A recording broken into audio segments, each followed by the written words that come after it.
রবি, আমরা সেদিকে নজর রাখছি। আর কিছুক্ষণের অপেক্ষা, তার আগে ছবিটা আমাদের প্রতিনিধিরা আমাদেরকে দেখাচ্ছেন। একদিকে আমরা একটু আগে এমএলএ হস্টেলের দিকে নজর রেখেছিলাম এবং এই মুহূর্তে আমরা দেখতে পাচ্ছি লাইভ ছবিটা দেখাচ্ছি। চিনার পার্কের বাড়ি থেকে বেরোচ্ছেন মুখ্যমন্ত্রী শুভেন্দু অধিকারী। ছবিটা সরাসরি এই মুহূর্তে টিভি 9 বাংলার পর্দায় আপনারা দেখছেন লাইভ। এই মুহূর্তে লোকভবনের উদ্দেশ্যে মুখ্যমন্ত্রী, সেই ছবি, তার কনভয় বেরিয়ে গেল চিনার পার্কের তার বাসভবন থেকে। অবশ্যই এদিকে এরপরেই আমাদের নজর রয়েছে লোকভবনের দিকে। কিছুক্ষণের সময় তারপরেই মুখ্যমন্ত্রী সেখানে পৌঁছে যাবেন। আর মিনিট 30 মতো সময় রয়েছে, তারপরে কিন্তু আজকে পূর্ণাঙ্গ মন্ত্রিসভা গঠন এবং যারা শপথ নেবেন এক এক করে কিন্তু অনেকেই এসে উপস্থিত হয়েছেন লোকভবনে।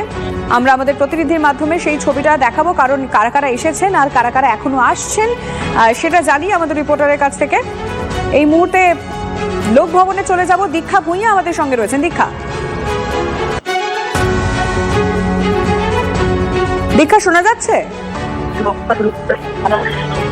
তারাও মৌমিতা বিশ্বাস মিশ্র, তিনি প্রথম না দীক্ষা, তোমার কথা পরিষ্কার শুনতে পাচ্ছি না। আমরা আরো একবার যোগাযোগের চেষ্টা করব তোমার সঙ্গে। আমাদের প্রতিনিধিরা প্রতিটা মুহূর্তের ছবি আপনাদের জন্য তুলে ধরছেন। এই মুহূর্তে আমরা দেখতে পাচ্ছি এক এক করে আসছেন যারা শপথ নেবেন। হবু মন্ত্রী অবশ্যই বলা যায়, তারা আর কিছুক্ষণ পর শপথ নেবেন। তারা এক এক করে আসছেন, কিন্তু কাদের কাদের নাম এখনো অব্দি উঠে এসছে আমরা কিন্তু বারংবার আপনাদের গ্রাফিক্যাল প্রেজেন্টেশনের মাধ্যমে গতকাল থেকে দেখাচ্ছি। উত্তরবঙ্গ থেকে মন্ত্রিত্বের দৌড়ে রয়েছেন শঙ্কর ঘোষ, মালতী রাভা রায়, দীপক বর্মন, মনোজ ওরাও। গুরুত্বপূর্ণ দফতর পেতে পারেন স্বপন দাশগুপ্ত, তাপস রায়, অর্জুন সিং। মন্ত্রিত্ব পেতে পারেন শারদত্ত মুখোপাধ্যায়, প্রণব টুডু। মন্ত্রী হতে পারেন রূপা গঙ্গোপাধ্যায়, কল্যাণ চক্রবর্তী, আনন্দময় বর্মন। মন্ত্রিত্ব পেতে পারেন অশোক দিন্দা, জগন্নাথ চট্টোপাধ্যায়, সত্যেন রায়। এই নামগুলো এখন অব্দি সামনে এসছে এবং লোকভবনে যে ছবিটা দেখা যাচ্ছে বেশ কিছু নাম ইতিমধ্যেই প্রায় বলা যায় যে একদম কনফার্ম করা হয়ে গেছে, যাদেরকে দেখা যাচ্ছে ইতিমধ্যেই যারা শপথ নেবেন আর ঠিক কিছুক্ষণ পর। দীক্ষা ভূঁইয়া আমাদের সঙ্গে রয়েছেন। দীক্ষা, লোকভবনের ছবিটা এই মুহূর্তে কি জানাতে পারবেন? দীক্ষা, দেখো এই মুহূর্তে আমরা দাঁড়িয়ে রয়েছি লোকভবনের ভেতরে, যেখানে এই মুহূর্তে অগ্নিমিত্রা পাল 5 জন থেকে আজকে আরো 35 জন শপথ গ্রহণ করবেন। মালতী রাভা রায় থেকে শুরু করে মৌমিতা মিশ্র, বিশ্বাস মিশ্র এসছেন, দীপক বর্মন এসছেন, এসেছেন ঝিয়ের মুন্ডু থেকে আরম্ভ করে শঙ্কর ঘোষ। সঙ্গে থাকো তুমি দীক্ষা, সঙ্গে থাকো, আসছি। আমরা যে স্বপ্ন দেখে এসেছি এতদিন, ডক্টর শ্যামাপ্রসাদ মুখার্জি, সেই সোনার বাংলা আমরা প্রতিষ্ঠা করবো, আজকে সেই সুযোগ এসেছে এবং আমরা চাই সব কিছু নেগেটিভিটি পাশে সরিয়ে 50 বছর পিছিয়ে গেছে, এখন শুধু আগে নিয়ে যেতে হবে।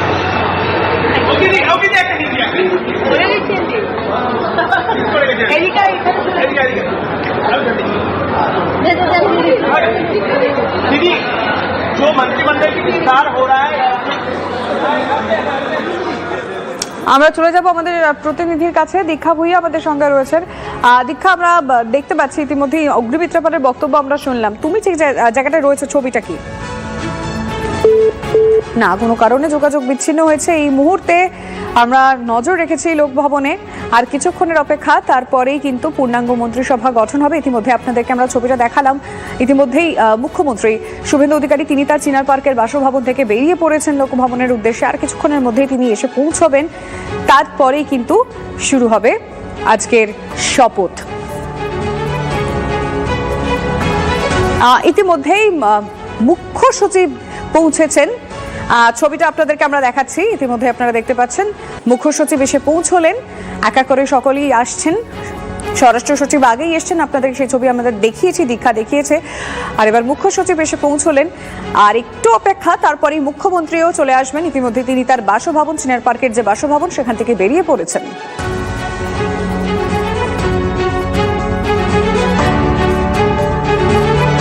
কাজ করবো এবং সেই সময় দাঁড়িয়ে পুরো পশ্চিমবঙ্গটাই তো একটা ক্ষত, সেই ক্ষতকে পূর্ণ করা এবং সেখানে নতুন ফুল ফুটিয়ে তোলা, সেটাই আমাদের কাজ।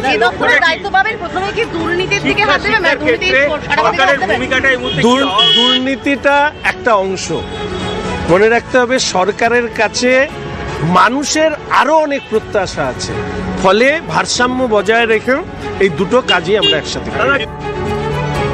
ভালো লাগছে, আর দল আর সরকার যা দায়িত্ব দেবে সে পালন করতে হবে। দায়িত্ব পাওয়ার পর প্রথম কাজটা কি হবে? সেটা তো দল ঠিক করে প্রথম কাজ কি করতে হবে। কি হবে যে কোন দপ্তর পেতে চলে না সেটা ইতিমধ্যেই আপনাদেরকে বারবার যেটা আমরা জানাচ্ছি, মুখ্যমন্ত্রী সোশ্যাল মিডিয়ায় যেটা পোস্ট করেছেন, আজ পূর্ণাঙ্গ মন্ত্রিসভা গঠন হবেন, কিন্তু কারা কারা মন্ত্রী হচ্ছেন সেটা কিন্তু আর কিছুক্ষণ পরই পরিষ্কার হয়ে যাবে। সম্ভাব্য যে তালিকা সেখানে কিন্তু অনেকের নামই রয়েছে। মালতীরা ভাড়ায় আমরা দেখতে পেলাম, তিনিও এসে উপস্থিত। সকাল 11টায় শপথ নেবেন 35 জন মন্ত্রী। লোকভবনেই শপথ বাক্য পাঠ করাবেন রাজ্যপাল RN রবি। ইতিমধ্যেই স্বরাষ্ট্র সচিব, মুখ্য সচিব তারা এসে পৌঁছেছেন। আর কিছুক্ষণের মধ্যে মুখ্যমন্ত্রী এসে পৌঁছবেন। কারা কারা এখনো অব্দি মন্ত্রিত্বের দৌড় যদি বলা যায়, কার কার নাম সামনে আসছে, আমরা TV9 বাংলার পর্দায় আপনাদেরকে দেখাচ্ছি সেই নামগুলো। সম্ভাব্য মন্ত্রিসভা ইতিমধ্যে অশোক দিনদাকে আমরা উপস্থিত হতেও দেখেছি, অশোক দিনদা এসেছেন। এবং আর কার কার নাম রয়েছে সম্ভাব্য মন্ত্রিসভার তালিকায়, অরূপ দাস। ইতিমধ্যে ভিতরের ছবিটা আপনাদেরকে আমরা দেখাচ্ছি, লোকভবনের ভিতরের একেবারে ছবিটা, যেখানে আর একটু পরেই মন্ত্রীরা শপথ নেবেন। হবু মন্ত্রীরা এসে পৌঁছচ্ছেন একা করে, কিন্তু কারা হবেন মন্ত্রী সেটা পরিষ্কার হয়ে যাবে আর একটু পরেই। ইতিমধ্যেই মুখ্য সচিব একটু আগে এসে পৌঁছলেন, আমরা সেই ছবি দেখিয়েছি।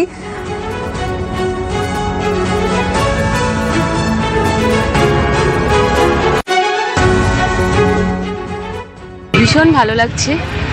প্রথম কথা বলি, বলাগড় থেকে নির্বাচিত, আপনারা জানেন ওটা প্রত্যন্ত আমাদের একটা গ্রাম্য এলাকা, সেখান থেকে নির্বাচিত হয়েছি প্রথমবার ভারতীয় জনতা পার্টি পদ্মফুল চিহ্ন নিয়ে, এবং 42,000 ভোটে জিতেছি। জেতার পরে আজকে একটা মিনিস্ট্রি শপথ নিতে যাচ্ছি। অত্যন্ত অনেক বড় পাওয়া, অনেক বড় পাওয়া। যেভাবে একদম গ্রাম থেকে আমি উঠে আসা একজন আদিবাসী মানুষ, আদিবাসী রিজার্ভ সিট থেকে জিতে আসা, তার জন্য আমি আমার পক্ষ থেকে আমাদের বুথের যারা বুথ সভাপতি এবং শক্তি কেন্দ্র প্রমুখ এবং আমাদের ভারতীয় জনতা পার্টির কার্যকর্তা, মণ্ডল সভাপতি এবং জেলা সভাপতি, রাজ্য নেতৃত্ব, কেন্দ্রীয় নেতৃত্ব আমি ধন্যবাদ জানাই।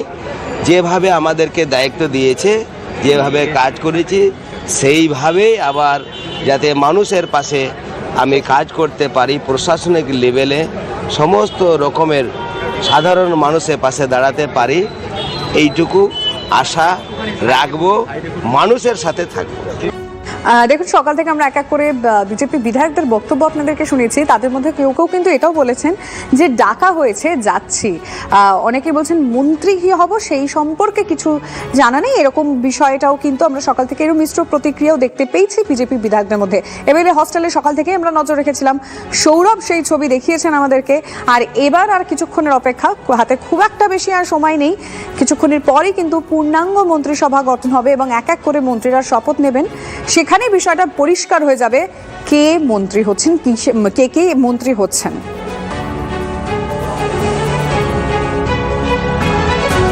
একটা আলাদা অনুভূতি, অনন্য অনুভূতি। দীর্ঘদিন জন্ম থেকেই আমরা বিরোধী দেখে আসছি। আজকে আমরা শাসক এবং শাসকের সঙ্গে সঙ্গে গুরু দায়িত্ব অর্পণ করতে যাচ্ছেন আমাদের সম্মানীয় মুখ্যমন্ত্রী। সেক্ষেত্রে অবশ্যই একটা আলাদা অনুভূতি আছে এবং তার সঙ্গে একটা দায়িত্বও আছে। আমরা বাঙালি, আগে অনেকে বলেছিল বিজেপি নাকি বাংলা বিরোধী, তো বিজেপি ক্ষমতায় আসার পরে পশ্চিমবাংলায় মানুষের সরকার হওয়ার পরে মাছ ভাতও চলছে, মাংস ভাতও চলছে, ধুতি চলছে, পাঞ্জাবি চলছে, সবই চলছে। আমরা কথা বলছি আমাদের প্রতিনিধিদের সঙ্গে, এক এক করে প্রতিটা মুহূর্তের ছবি সবসময় আপনাদের সামনে তুলে ধরছে। এই মুহূর্তে প্রদীপ্ত কান্তি ঘোষ আমাদের সঙ্গে রয়েছেন। প্রদীপ্ত, কি খবর পাচ্ছ? যারা যারা শপথ নেবেন তারা কি মোটামুটি সকালেই উপস্থিত হয়েছেন? দেখো, ইতিমধ্যেই প্রায় সকলেই পৌঁছে গিয়েছেন, আর কিছুক্ষণের মধ্যে মুখ্যমন্ত্রী শুভেন্দু অধিকারী তিনিও পৌঁছাবেন। তিনি মিনিট 10-15 আগে তিনি তার চিনার পার্কের বাসভবন থেকে বেরিয়েছেন লোকভবনের উদ্দেশ্যে, এবং আজ 35 জন যে মন্ত্রী শপথ নেবেন তারা প্রায় সকলেই পৌঁছে গিয়েছেন। বেলা 11টা নাগাদ এই 35 জন মন্ত্রীকে শপথ বাক্য পাঠ করাবেন রাজ্যপাল RN রবি, এবং যে সম্ভাব্য তালিকা আমাদের কাছে আসছে সেই তালিকায় যে নামগুলো পাওয়া যাচ্ছে তা হলো তাপস রায়, আর তিনি নির্বাচিত হয়েছেন মানিকতলা বিধানসভা কেন্দ্র থেকে, জগন্নাথ চট্টোপাধ্যায় সিউড়ি থেকে নির্বাচিত হয়েছেন, আর শারদত্ত মুখোপাধ্যায় বিধাননগর থেকে নির্বাচিত হয়েছেন, শঙ্কর ঘোষ শিলিগুড়ি থেকে দ্বিতীয়বার নির্বাচিত হয়েছেন, বলাগড় থেকে নির্বাচিত বিজেপির প্রতীকে জেতার সুমনা সরকার তিনি মন্ত্রী হতে চলেছেন মনোজ ওরাও কুমারগ্রাম বিধানসভা কেন্দ্র থেকে দ্বিতীয়বারের জন্য যিনি নির্বাচিত হয়েছেন, এবং পাশাপাশি আমরা যা জানতে পারছি তাতে মালতী রাভা রায় আর তিনি মন্ত্রী হতে চলেছেন, তুফানগঞ্জ বিধানসভা থেকে জয়লাভ করেছেন, মৌমিতা বিশ্বাস মিত্র তিনি মন্ত্রী হিসাবে শপথ নিতে চলেছেন আর কিছুক্ষণের মধ্যে। পুনত টুডু ঝাড়গ্রাম থেকে নির্বাচিত বিধায়ক, পূর্ণিমা চক্রবর্তী যিনি শ্যামপুকুর বিধানসভা কেন্দ্র থেকে নির্বাচিত হয়েছেন, আনন্দময় বর্মন মাটিগাড়া নকশালবাড়ি থেকে তিনি দ্বিতীয়বার নির্বাচিত হয়েছেন এমনটি নয়, আর তিনি বিজেপির ক্ষেত্রে দ্বিতীয় সর্বোচ্চ ভোট পেয়ে তিনি নির্বাচিত হয়েছেন, তার 1,04,000 ভোটে তিনি নির্বাচিত হয়েছেন। আর একই সঙ্গে অশোক দিন্দা ভারতীয় ক্রিকেটার, প্রাক্তন ক্রিকেটার, তিনি মন্ত্রিসভায় ঠাঁই পাচ্ছেন এমনটি জানা যাচ্ছে। অর্জুন সিং দীর্ঘদিনের রাজনীতিবিদ, আর তিনিও মন্ত্রিসভায় স্থান পাচ্ছেন এমনটা জানা যাচ্ছে। দীপক বর্মন পালাকাটার বিধায়ক, রাজ্য বিজেপির অত্যন্ত গুরুত্বপূর্ণ একজন নেতা, তিনিও শুভেন্দু অধিকারীর যে ক্যাবিনেট হতে চলেছে সেখানে পূর্ণমন্ত্রী হতে চলেছেন এমনটাই জানা যাচ্ছে।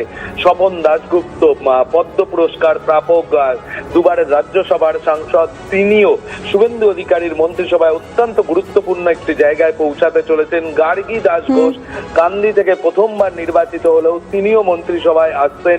অজয় পোদ্দার কুলটি থেকে চিকিৎসক অজয় পোদ্দার, দীর্ঘ কয়েক দশকের তার RSS এর সঙ্গে সম্পর্ক রয়েছে, প্রায় 75-78 সাল থেকে তিনি RSS এর সঙ্গে সম্পর্কিত, তিনিও মন্ত্রিসভায় স্থান পাচ্ছেন এমনটি জানা যাচ্ছে। বিরাজ বিশ্বাস ABVPর প্রাক্তন সর্বভারতীয় একেবারে প্রদীপ, তুমি একটু সঙ্গে থাকো। MLA হস্টেলের দিকে আমরা নজর রেখেছিলাম সকাল থেকেই, যারা লোকভবনের উদ্দেশ্যে যাচ্ছিলেন MLA-রা, তার আগে মানে বেরোনোর সময় ঠিক কি বলেছেন TV9 বাংলাকে একবার আপনাদের শোনাবো। ভালো লাগছে, এবং আজকে শপথ গ্রহণ আছে, এবারে সেখানে তারপর পার্টি যেভাবে ডিসিশন দেবে, যেভাবে আমাদের CM যেভাবে আমাদেরকে যে দায়িত্ব দেবে সেইটা নিষ্ঠার সাথে পালন করব। খেলা নিয়ে কিছু ভাবনা চিন্তা আছে পশ্চিমবঙ্গের খেলা তো থাকবেই, ওটা তো থাকবেই, তার জন্য মন্ত্রিত্ব দরকার নেই, সেটা তো এমনিই আছে। সবসময় জুনিয়রদেরকে সাজেশন দেওয়া, কি করা উচিত, কীভাবে এগোনো উচিত, সেটা সবসময় থাকবে। ইতিমধ্যেই আমরা দেখতে পাচ্ছি লোকভবনে এসে পৌঁছলেন মুখ্যমন্ত্রী শুভেন্দু অধিকারী, তার কনভয় এসে ঢুকছে। আমরা দেখতে পাচ্ছি এই মুহূর্তে মুখ্যমন্ত্রী শুভেন্দু অধিকারী তিনি এই মুহূর্তে প্রবেশ করছেন লোকভবন। এক্সক্লুসিভ TV9 বাংলায় ছবিটা আপনাদেরকে আমরা দেখাচ্ছি। লোকভবনে এই মুহূর্তে এসে পৌঁছলেন মুখ্যমন্ত্রী শুভেন্দু অধিকারী। এই একটু আগে আপনাদের দেখিয়েছি মুখ্য সচিব পৌঁছে গিয়েছেন, এবার পৌঁছলেন মুখ্যমন্ত্রী। আর ঠিক 15 মিনিট মতো সময় রয়েছে, তারপরে কিন্তু পূর্ণাঙ্গ মন্ত্রিসভা গঠন হতে চলেছে। আমাদের প্রতিনিধিদের সঙ্গে কথা বলবো। প্রদীপ্ত এই মুহূর্তে রয়েছেন। প্রদীপ্ত, দেখো, মুখ্যমন্ত্রীও পৌঁছে গেছেন, মুখ্য সচিব পৌঁছে গিয়েছেন। নির্ধারিত সময়ের 20 মিনিট বাকি রয়েছে, আর 17-18 মিনিট বাকি রয়েছে নির্ধারিত সময়ের, এবং তারপরই রাজ্য যে পূর্ণাঙ্গ মন্ত্রিসভা, গতকাল আমরা দেখেছিলাম শুভেন্দু অধিকারী তিনি সমাজ মাধ্যমে পোস্ট করেছেন যে রাষ্ট্রবাদী যে সরকার, সেই সরকারের পূর্ণাঙ্গ মন্ত্রিসভা আজ হতে চলেছে, এবং যেখানে 35 জন তারা শপথ নেবেন, যে শপথ বাক্য পাঠ করাবেন RN রবি। আর কিছুক্ষণের মধ্যে। এবং তারপর যেটা জানা যাচ্ছে, নতুন মন্ত্রিসভা দায়িত্ব বন্টনের কাজও কিন্তু আজ হতে পারে। তার কারণ ইতিমধ্যেই মুখ্যমন্ত্রী যারা শপথ নেবেন তাদেরকে জানিয়েছেন যে সকলেই যেন শপথ গ্রহণ অনুষ্ঠানের পর নবান্ন চলে যান, এবং যা জানা যাচ্ছে নবান্নে তিনি এই নতুন যারা মন্ত্রী হতে চলেছেন তাদের সঙ্গে বৈঠক করবেন। এবং সেই জায়গা থেকেই একটা সম্ভাবনা যে আজকেই এই রাজ্যের কোন দপ্তর কার হাতে থাকবে, শিক্ষা দপ্তর কার হাতে যেতে বসেছে, স্বাস্থ্য দপ্তর কে সামলাবেন আগামী কয়েক বছর, 5 বছর, আর তার একটা তালিকা কিন্তু সামনে আসতে চলেছে, অন্তত তেমনটাই জানা যাচ্ছে। তবে স্বরাষ্ট্র দপ্তর যেটা মুখ্যমন্ত্রীর হাতেই থাকবে। এর সঙ্গে তোমায় জানিয়ে রাখি যে মন্ত্রীরা যারা হবেন তারা ইতিমধ্যেই সেখানে পৌঁছেছেন। যে তালিকার কথা আমরা বলছিলাম, সোনামুখীর বিধায়ক দিবাকর ঘরামি, তিনি সুবক্তা হিসাবে পরিচিত, তিনিও এই মন্ত্রিসভায় স্থান পাচ্ছেন তেমনটাই জানা যাচ্ছে। এবং কৌশিক চৌধুরী রায়গঞ্জ থেকে প্রথমবারের জন্য নির্বাচিত হলেও তিনি শুভেন্দু অধিকারীর মন্ত্রিসভায় থাকছেন। এবিভিপির সর্বভারতীয় নেতা, সর্বকনিষ্ঠ বিজেপি বিধায়ক, এই যে বিজেপির 208 জন একটু সঙ্গে থাকো প্রদীপ্ত, আমি আসবো। আমরা একেবারে লোকভবনের ভিতরের ছবিটা দেখাচ্ছি যেখানে শপথ গ্রহণ হবে। সেখানে পৌঁছলেন মুখ্যমন্ত্রী শুভেন্দু অধিকারী এবং হবু মন্ত্রীরা রয়েছেন। পূর্ণাঙ্গ মন্ত্রিসভা গঠন হবে এবং আমরা দেখতে পাচ্ছি এই মুহূর্তে মুখ্যমন্ত্রী শুভেন্দু অধিকারী তিনি উপস্থিত হয়েছেন এবং একটু পরেই কিন্তু শপথ গ্রহণ অনুষ্ঠান একদম সময় মতোই শুরু হতে চলেছে। প্রদীপ্ত, দেখো ইতিমধ্যেই এখানে এসে পৌঁছেছেন, অর্থাৎ লোকভবনে এসে পৌঁছেছেন। আমরা দেখতে পাচ্ছি রাজ্য বিজেপির সভাপতি শ্রমিক ভট্টাচার্য পৌঁছাচ্ছেন। যারা আগে মন্ত্রী হিসাবে শপথ নিয়েছেন সেই অগ্নিমিত্রা পাল, নিশীথ প্রামাণিক, কিছুক্ষণের মধ্যেই দিলীপ ঘোষ পৌঁছাবেন। প্রাক্তন রাজ্য বিজেপির সভাপতি, কেন্দ্রীয় শিক্ষা প্রতিমন্ত্রী, উত্তর পূর্বাঞ্চলের কেন্দ্রীয় প্রতিমন্ত্রী সুকান্ত মজুমদার, তিনিও সেখানে গিয়ে পৌঁছাচ্ছেন এমনটাই আমরা জানতে পারছি। এবং আরো কয়েকটি নাম আমাদের হাতের কাছে আসছে এখনো পর্যন্ত। আমরা যা জানতে পারছি এই তালিকায় শান্তনু প্রামাণিক, তিনি মন্ত্রী হতে চলেছেন। আর তিনি এক সময়ের খেজুরির বিধায়ক ছিলেন 2021 থেকে 2026 পর্যন্ত। এবার তার আসন বদল হয়, ভগবানপুর থেকে নির্বাচিত বিধায়ক শান্তনু প্রামাণিক তিনি দায়িত্ব পেতে চলেছেন। একই সঙ্গে যেটা জানা যাচ্ছে দীপঙ্কর জানা, তিনি মন্ত্রিসভায় ঠাঁই পাচ্ছেন। দক্ষিণ 24 পরগনা থেকে তিনি নির্বাচিত হয়েছেন। কাকদ্বীপ থেকে তিনি সেই আসন থেকে জয়লাভ করেছিলেন। উমেশ রায়, হাওড়ার অত্যন্ত পরিচিত একটি মুখ, বিজেপির দীর্ঘদিনের বিজেপির ঝান্ডা বয়েছেন, তাকে আজ বিজেপি স্বীকৃতি দিতে চলেছে। উমেশ রায় তিনি মন্ত্রিসভায় স্থান পাচ্ছেন। একই সঙ্গে যা জানা যাচ্ছে তাতে নদিয়া চাঁদ বাউরি, তাকেও নিয়ে আসা হচ্ছে শুভেন্দু অধিকারীর মন্ত্রিসভায়। তিনি সম্ভবত রাষ্ট্রমন্ত্রীর দায়িত্ব পালন করবেন তেমনটা জানা যাচ্ছে। হরেকৃষ্ণ বেরা, তিনি তমলুক থেকে নির্বাচিত হয়েছেন। গতবারেও তাকে তমলুক আসনে বিজেপি প্রার্থী করলেও অল্প ব্যবধানের ভোটে তিনি হেরেছিলেন। এবার তিনি জয়লাভ করেন এবং চিকিৎসক হরেকৃষ্ণ বাবুকে মন্ত্রিসভায় নিয়ে আসা হচ্ছে, অন্তত তেমনটাই আমরা জানতে পারছি। অমিয় কিচকু, তিনি মন্ত্রিসভায় আসছেন এমনটাও জানা যাচ্ছে। রাজেশ মাহাতো, তাকে স্বাধীন দায়িত্বপ্রাপ্ত মন্ত্রী করা হচ্ছে তেমনটাই আমরা জানতে পারছি। মালতী দাবারায়ের নাম আমরা আগেই করেছি। গৌরী শঙ্কর ঘোষ মুর্শিদাবাদ থেকে নির্বাচিত, দ্বিতীয় দফায় নির্বাচিত হয়েছেন। বিজেপির ক্ষেত্রে গত কয়েক দশক ধরে শুধু বিজেপি নয় আরএসএস এর সঙ্গে তার একটা সম্পর্ক রয়েছে। সেই গৌরী শঙ্কর ঘোষও কিন্তু এই মন্ত্রিসভায় আসছেন এমনটাই আমরা জানতে পারছি এখনো পর্যন্ত। মনোজ কুমার ওরাও, কুমার গ্রামের গত 5 বছরে তিনি যথেষ্ট নজর কেড়েছিলেন বিধানসভায়, তার স্লোগান, তার বক্তৃতা সব। সেই শিক্ষক নেতাকে, তাকেও মন্ত্রিসভায় পূর্ণ মন্ত্রী করতে চলেছে বিজেপি এমনটাই আমরা জানতে পারছি। জগন্নাথ চট্টোপাধ্যায়, তিনি সিউড়ি থেকে নির্বাচিত হয়েছেন, তিনিও আসছেন এই মন্ত্রিসভা এবং অত্যন্ত গুরুত্বপূর্ণ কোন একটি দপ্তরের ভার তার হাতে যেতে চলেছে। শঙ্কর ঘোষ, গত একটা সময় তিনি বাম রাজনীতির সঙ্গে জড়িত ছিলেন। 2021 সালের নির্বাচনের আগে তিনি বিজেপির সঙ্গে সম্পর্কিত হন এবং তার পরবর্তীতে গোটা রাজ্যের মানুষের কাছে নিজের পরিচয় তুলে ধরেছিলেন দলীয় নেতা হিসাবে, দলীয় কর্মী হিসাবে। সেই আনুগত্য এবং তার যে ক্যারিশমা, অনেকে বলে থাকেন শঙ্কর ঘোষ নিজের ক্যারিশমাতেই আজকে এই জায়গায় পৌঁছেছেন। সেই শঙ্কর ঘোষ তিনিও রাজ্য মন্ত্রিসভার অত্যন্ত একটি গুরুত্বপূর্ণ দপ্তর পেতে চলেছেন এমনটাই আমরা জানতে পারছি। স্বপন দাশগুপ্ত, একেবারে প্রদীপ্ত তুমি সঙ্গে থাকো, আমাদের বাকি প্রতিনিধিদের সঙ্গেও কথা বলবো। সৌরভ গুহ রয়েছেন। সম্ভাব্য মন্ত্রিসভা মানে পূর্ণাঙ্গ মন্ত্রিসভা হচ্ছে, এখন অব্দি সম্ভাব্য নাম কি কি সৌরভ?